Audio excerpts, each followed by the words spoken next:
Olá pessoal, bom dia, boa tarde, boa noite.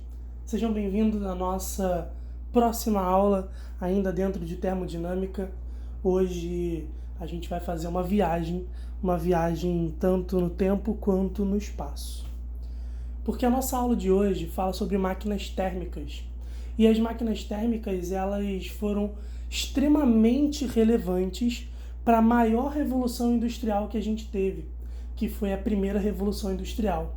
A revolução industrial que fez com que máquinas térmicas fizessem o homem dar um salto tecnológico gigantesco, tanto na parte de produção de manufaturas, quanto na parte de mobilidade, tanto urbana quanto mobilidade dentro de países gigantescos. Enfim, a Terra pôde ser mais bem explorada depois do desenvolvimento de máquinas térmicas. E acreditem, a ideia de uma máquina térmica é uma ideia bastante simples. E aqui eu coloquei pra gente um motor à base de água, que é um dos mais simples que a gente tem para poder entender como que funcionam os ciclos termodinâmicos dentro de máquinas térmicas.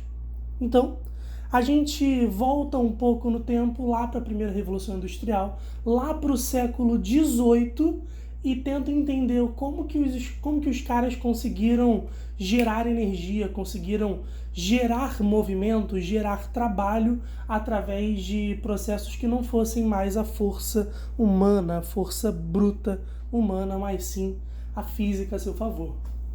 O sistema que eu coloquei aqui para vocês é o sistema de um motor de água que usa um sistema bastante simples. Olha só, eu tenho aqui uma caldeira, que é um recipiente que contém água. A água dessa caldeira vai ser aquecida de alguma forma. Por exemplo, a gente, né, como se eu estivesse lá, mas a galera usava muito na época o motor movido a carvão. O carvão foi um dos principais combustíveis da primeira Revolução Industrial. Então aqui eu coloquei um carvão ou uma lenha, enfim, madeira que através do processo químico de combustão vai gerar energia através de uma reação química aí. Então eu vou fornecer calor através da chama vindo da combustão dessa lenha. A chama vai aquecer a água. E a água vai esquentar,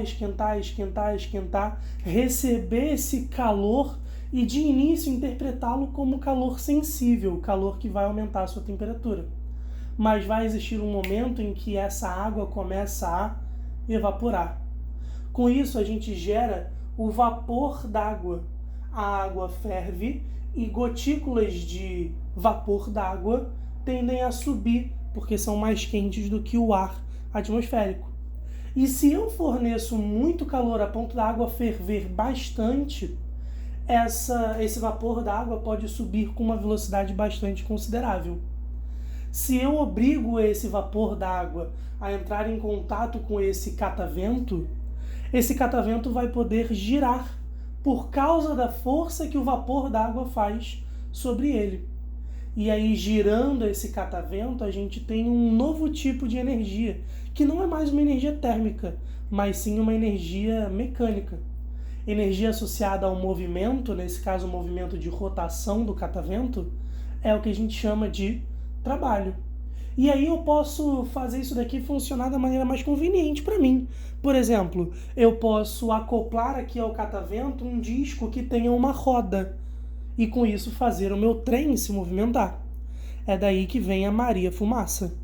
A Maria Fumaça que foi muito relevante na Inglaterra, nos Estados Unidos, enfim, países que são bastante grandes e precisavam de movimentação aí de manufaturas por toda a extensão do país. E aí usavam a máquina térmica para poder movimentar os seus trens de Maria Fumaça. E aí, galera, esse trabalho ele não vem do nada, né? Esse trabalho ele foi gerado através da queima do carvão. Seria perfeito, seria maravilhoso se tudo que eu gastei aqui pudesse ser integralmente transformado em trabalho. Seria uma máquina perfeita. Tudo que eu gastei, porque Acreditem, carvão custa dinheiro, lenha custa dinheiro. Por mais que você possa pensar aí nos lenhadores que tem lá no hemisfério norte, a galera que fica de blusa xadrez vermelha, barbão e machado cortando, de qualquer forma você tem gasto aí. Você tem que pagar essas pessoas para poder comprar a madeira que vem delas. Então, existe um custo aqui. Seria perfeito que todo o custo fosse transformado em movimentação na minha Maria Fumaça. Mas não é isso que acontece. Na verdade, é inevitável que parte do vapor d'água, que ainda está muito quente aqui em contato com esse catavento, com essa turbina, depois disso, parte dessa água, desse vapor d'água, continua subindo. E aqui eu coloquei representando um sistema em zigue-zague chamado de serpentina. A mesma serpentina que tem, por exemplo, na sua sanduicheira, na sua geladeira.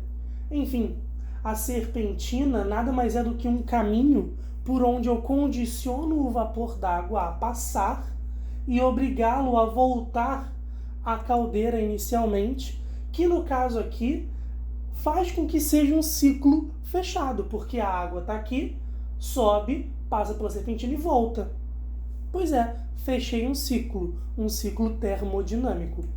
Agora, galera, a água aqui em cima ela está bastante quente, ela está perto de 100 graus Celsius. Na verdade, ela está a 100 graus Celsius porque é vapor d'água. Então, para eu poder fazer esse vapor d'água voltar à minha caldeira, eu preciso resfriá-lo. Para isso, a serpentina ela vai estar acoplada a um sistema de arrefecimento. O que é um sistema de arrefecimento? É um sistema de resfriamento. Então por que você não fala sistema de resfriamento, mas sim de arrefecimento? Porque o Enem já cobrou esse nome. O Enem já cobrou que você soubesse o que é um sistema de arrefecimento. E aí, sabendo que um sistema de arrefecimento é um sistema de resfriamento, você não vai ter mais problemas se isso aparecer novamente na sua prova. Então, galera, a serpentina ela vai estar em contato com alguma coisa que possa receber calor do vapor d'água para que ele retorne a ser água líquida, ou seja, se liquefaça, condense e aí volte para a caldeira. Então, o que tem aqui em cima para poder servir como sistema de arrefecimento é, por exemplo, o ar atmosférico. No caso da Maria Fumaça, é o ar atmosférico. Quando ela faz aquele tchu-tchu e a fumaça sai da Maria Fumaça, aquela fumaça está aquecendo o ar ao redor. Isso pode até ter impacto no aquecimento global, não é verdade? Então, a gente pode ter aí o ar atmosférico sendo mais aquecido. Ou então, se você tem isso daqui no formato de uma usina termoelétrica, por exemplo, que usa um processo bastante parecido com esse, você ainda assim precisa de um sistema de arrefecimento, que geralmente é um rio, ou então se você tiver por ali por perto, pode ser o mar. Enfim, coisas naturais que estão mais frias do que 100 graus Celsius, para que possam receber esse vapor d'água que está quente e resfriá-lo.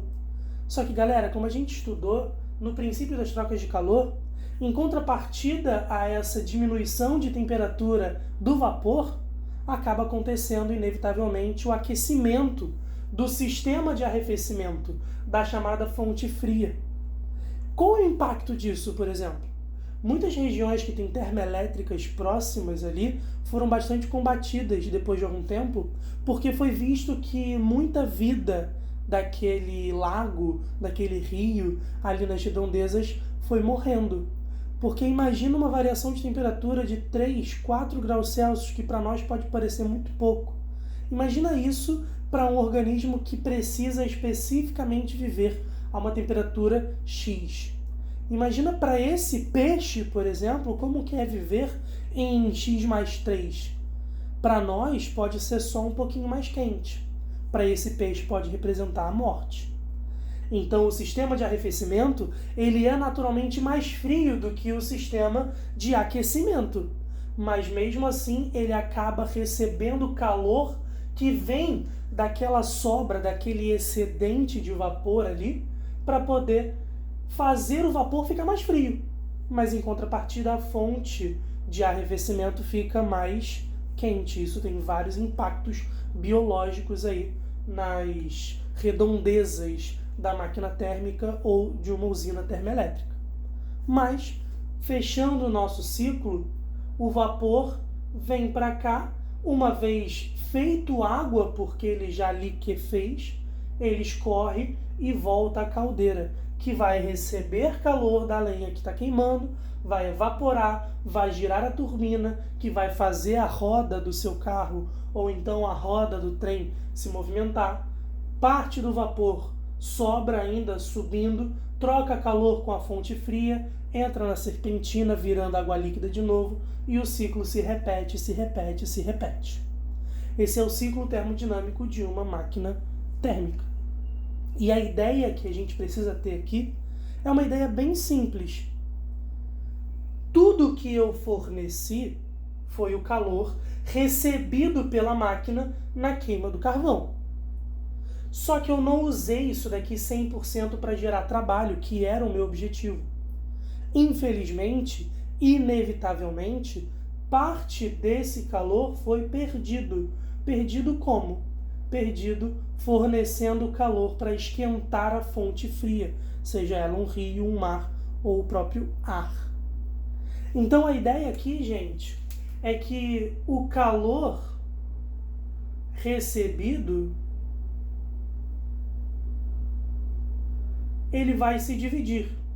Uma parte sendo trabalho gerado, que é o meu objetivo, mas outra parte vai ser cedendo calor para o ambiente. Então isso daqui é o que a gente tem dentro de interpretação de um ciclo de máquinas térmicas.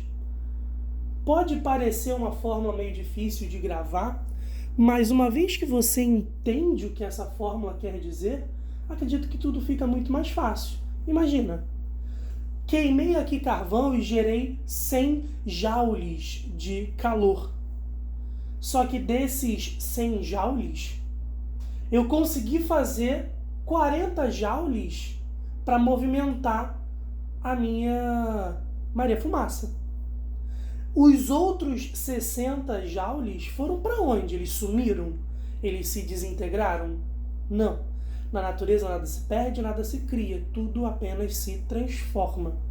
Então, os 60 joules que eu gostaria muito que tivessem sido usados para poder fazer a Maria Fumaça andar, esses 60 joules foram perdidos aqui, sendo fornecidos para a fonte fria. Então, o calor recebido, ele se dividiu, uma parte fazendo o que eu queria e outra parte fazendo aquilo que é inevitável, aquilo que eu acabei, como consequência infeliz, tendo no final.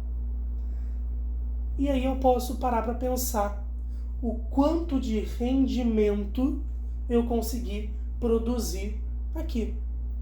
Rendimento é representado por essa letrinha grega que parece um N, só que tem uma perninha maior. O que é um rendimento, gente? Rendimento é tudo aquilo que eu de fato fiz por tudo aquilo que eu poderia ter feito. Vamos lembrar do meu exemplo numérico. Eu dei 100 joules através da queima de carvão, mas apenas 40 joules foram usados para movimentar aqui, girar a roda do meu trem Maria Fumaça. 60 foram perdidos. Então, de tudo que eu tinha, que são 100 joules, tudo aquilo que eu poderia ter usado, os 100 joules, eu só usei 40. Eu só usei 40. Então, o rendimento nada mais é do que aquilo que eu fiz, que no caso, o que eu fiz de útil foi o trabalho do ciclo, dividido por tudo aquilo que eu poderia ter feito. Eu poderia ter usado todo o calor recebido. Consegui fazer isso? Não. Nenhuma máquina consegue. Mas esse é o nosso intuito. Pegar o calor recebido e gerar trabalho. O tanto de trabalho que eu gero dentro do universo amostral de calor recebido vai representar para mim o quanto de rendimento que eu tenho. Aqui é o rendimento. Rendimento que, no caso, galera, se vocês pararem para pensar, vai sempre ser menor do que 100%. Sempre menor do que 100%. Por quê? Porque um rendimento de 100% significa que tudo que eu forneci de calor foi integralmente convertido em trabalho. Mas não é possível acontecer isso. Se fosse possível acontecer isso, a gente não teria, por exemplo, tantos impactos de aquecimento aqui ao redor. Então, esse impacto é uma consequência inevitável. Tanto é que isso daqui virou uma lei. Isso daqui é o que a gente chama de segunda lei da termodinâmica. Segunda lei da termodinâmica diz o quê? Que nenhuma máquina pode ter um rendimento igual a 100%. O rendimento sempre é menor do que 100%. Sempre há uma parte considerável de energia perdida para o ambiente externo no problema. Quem é o ambiente externo aqui? É o sistema de arrefecimento, é a minha fonte fria. Show de bola?